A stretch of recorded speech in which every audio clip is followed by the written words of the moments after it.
Hello all welcome to my channel. అందరూ ఎలా ఉన్నారు? ఇప్పుడైతే మేము శ్రీశైలానికి బయలుదేరామండి. సో, దోనాల నుంచి శ్రీశైలంకి వెళ్ళే రూట్ అనమాట ఇది. ఈవినింగ్ టైమ్ అయితే వెళ్ళాం మేము. అందుకే కొంచెం వెదర్ ప్లెజెంట్‌గా అనిపిచ్చింది. సో, వెహికల్స్ కూడా ఎక్కువ లేవనమాట. అందుకే చాలా ప్రశాంతంగా ఉండింది జర్నీ. ఇంకా ఇక్కడ స్టార్టింగ్ అయితే మనకు సాక్షి గణపతి టెంపుల్ అయితే వచ్చిందండి. ఇంకా అక్కడ స్వామినైతే దర్శించుకున్నాము. ఇక్కడ కూడా ఎక్కువ రష్ లేదండి. ఎక్కువ రష్ లేకపోతే చాలా ప్రశాంతంగా ఉంటుంది గదా మనకి. సో, ఇక్కడైతే వచ్చేసింది శ్రీశైలం. ఇంకా రూమ్ తీసేసుకొని మేము ఫ్రెష్ అప్ అయ్యి టెంపుల్‌కైతే వెళ్ళిపోయామండి. ఇంకా మరుసటి రోజైతే ఇది పాతాళ గంగకైతే వెళ్తున్నాము. ఇక్కడ రోప్ వే ఉంటుంది గదా! పైన టికెట్ తీసుకుంటే మనం కిందకి పాతాళ గంగకైతే ఇందులో వెళ్ళిపోవచ్చు.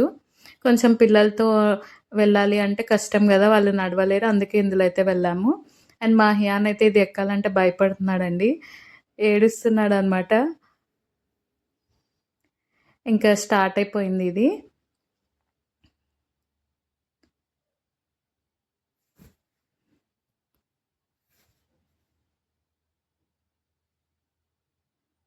సో, మేము కిందకి వెళ్ళి పాతాళ గంగకి అక్క మహాదేవి టెంపుల్ అని ఉంటుంది గదండీ! సో, అక్కడికి టికెట్ అయితే అక్కడ ఇస్తాననమాట కింద. సో, అది తీసుకొని అక్కడికైతే వెళ్తాము. అది బోట్‌లోనే వెళ్తామనమాట. దానికి రూట్ అనేది ఉండదు. వెహికల్స్ అస్సలెళ్ళవనమాట. 1 ½ అవర్ వెళ్ళడానికి, 1 ½ అవర్ రావడానికి ఉంటుంది. అండ్ పెద్దవాళ్ళకొచ్చేసి 650 టికెట్ అనమాట. 550 వచ్చేసి పిల్లలకి. అండ్ ఇంకా మేము టికెట్ తీసేసుకొని ఇక్కడైతే వెయిట్ చేస్తున్నాము. మేమెళ్ళబోయే బోట్ కోసం ఇక్కడైతే కూర్చోమన్నారు. సో, స్నాక్స్ అవన్నీ తెచ్చేసుకొని కూర్చున్నాము. ఎందుకంటే లోపలికెళ్ళాక ఏం దొరకవు కదా మనకి. సో, ఇంకా మేము బోటయితే ఎక్కేసాము. స్టార్ట్ అయిపోయింది బోట్.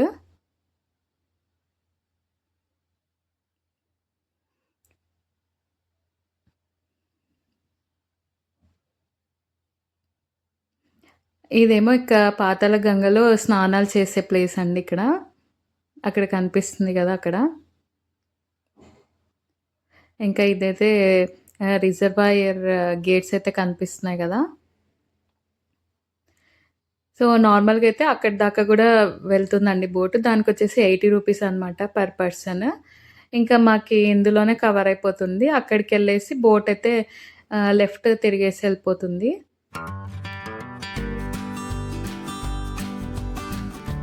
వ్యూ అయితే చాలా బావుండిందండి. ఫుల్ వాటర్‌లోనే జర్నీ కదా మొత్తం.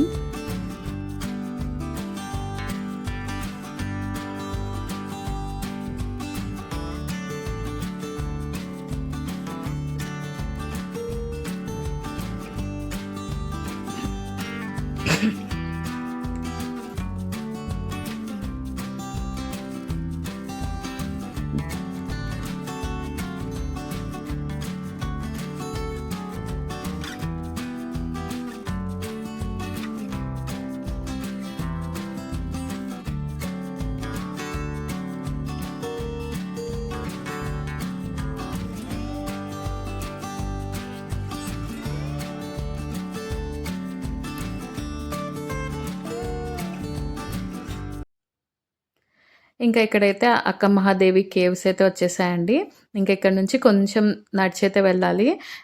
ఆఫ్టర్‌నూన్ అయింది. ఇంకా చాలా ఎండ వచ్చేసిందనమాట. సో, వాటర్ కూడా దొరకవక్కడ. మనమే తీసుకెళ్ళాలి ఎళ్ళేటప్పుడే స్నాక్స్ కానీ, వాటర్ కానీ. సో, ఇక్కడైతే చూస్తున్నారా ఎంట్రన్స్‌లో ఆర్చ్ అయితే ఉందండి. దానంతట అదే ఆర్చ్ లాగైతే ఏర్పడింది. సో, చాలా బ్యూటిఫుల్‌గా ఉంది. అంటే ఆ కేవ్స్ డిజైన్ చూడడం గానీ, ఎవరో చెక్కినట్లు అనిపిచ్చింది. సో, ఇక్కడ చూస్తున్నారా ఇంకా అక్క మహాదేవి అమ్మవారనమాట ఇక్కడ. సో, ఇప్పుడు మనం కేవ్స్ లోపలికైతే వెళ్తాము. ఇక్కడ అక్క మహాదేవి శివుడికి భక్తురాలండి. సో, తపస్సు చేసేదనమాట లోపల కేవ్స్‌లో. అక్కడ లోపల శివలింగం అయితే ఉంది. అది చూడ్డానికైతే వెళ్తున్నాము. అంటే రూట్ ఏమి ఉండదండి. జస్ట్ ఇలా అంటే కేవ్స్ ఎలా ఉంటాయి? ఏమి ఉండవనమాట లోపల. అంటే గాలి గూడా ఉండదు. ఇట్లనే మనం రాళ్ళలోనే వెళ్ళిపోవాలి. అసలు చాలా మబ్బుగా ఉండింది. మనం ఫ్లాష్ లైట్స్ అలా టార్చ్ అలా యేసుకొని ఎళ్ళాలనమాట.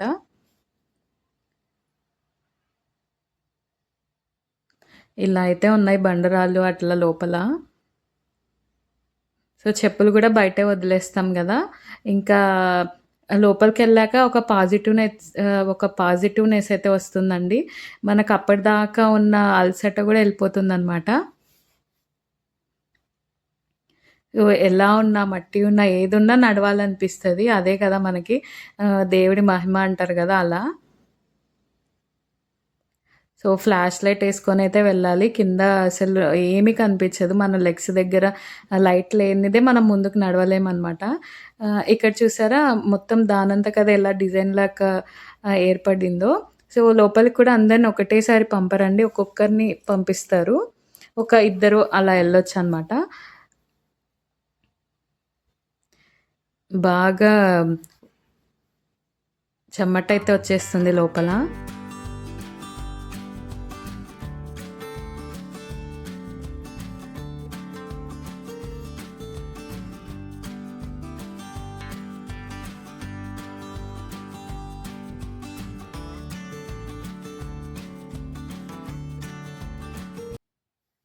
ఇంకా వచ్చేసామండి. నేను, మా పాప అయితే లోపలికెళ్ళాము. సో, అక్కడ చూస్తున్నారా శివలింగము. అక్కడ లైట్ కూడా ఏముండదండి. అది బోట్ వాళ్ళు అలా లైట్ పెట్టారనమాట. పైనుంచి మనకి ఒక్కొక్క డ్రాప్ అయితే శివలింగం పైన పడుతూ ఉంటుంది.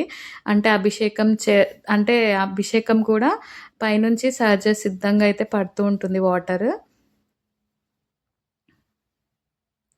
ఇంకా దర్శించుకొని మేమైతే విజయవాడ అయితే బయలుదేరిపోయామండి. ఇదైతే ఈవినింగ్ టైమ్ అనమాట. ఈ వీడియో గనుక మీకు నచ్చినట్లయితే లైక్ చేసి, షేర్ చేసి, సబ్స్క్రైబ్ అయితే చేసుకోండి.